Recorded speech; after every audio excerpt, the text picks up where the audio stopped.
Welcome back to 30 Days to a Bigger You. Today we tackle one of the most frustrating body types on the planet, skinny fat.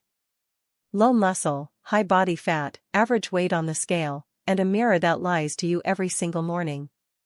It is real, common, and completely fixable once you understand the mechanism.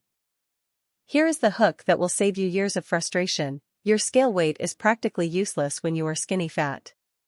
The number can be perfectly normal while your body fat percentage is borderline obese and your muscle mass is dangerously low. Until you measure body composition, you are solving the wrong puzzle with the wrong tools. Funny moment: you know that guy who started the gym in January and by March his shirt sleeves just barely fit? That guy was me. The problem is that a beginner who is under-muscled often gains fat faster than muscle because their body already has enough energy reserves and does not have a strong reason to build new tissue.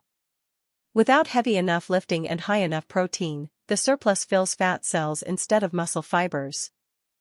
Outlift Clinical Review from 2024 shows that true beginners can build muscle while losing fat if they lift heavy and eat adequate protein. This is the skinny fat fix.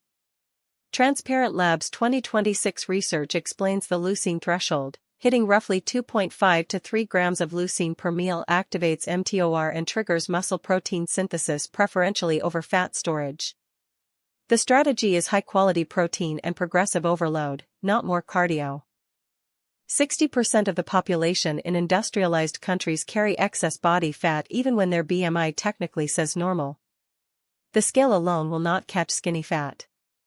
A DEXA scan, a bioelectric impedance test, or even a simple tape measure around the waist can reveal the truth that the scale is hiding. The mirror is better than the scale, but measurements are best. Step 1. Get an honest body composition reading. A waist measurement, a bioelectric impedance scan, or a DEXA scan costs very little and reveals what the scale hides. Step 2. Prioritize compound lifts with progressive overload. Add weight or reps every session. Step 3. Keep your surplus modest at 200 to 300 calories, eat your protein first, and let the training do the rest of the work. The myth claims you must lose all the fat first and then build muscle. The truth is that beginners can often do both at once through recomposition.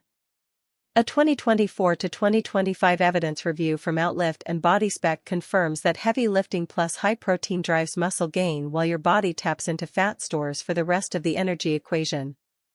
You do not have to choose between the two.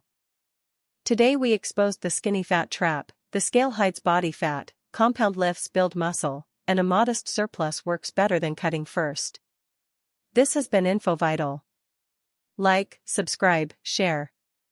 Tomorrow, Day 4, we investigate metabolism myths and explain why your friend who eats everything and stays lean is not cheating physics.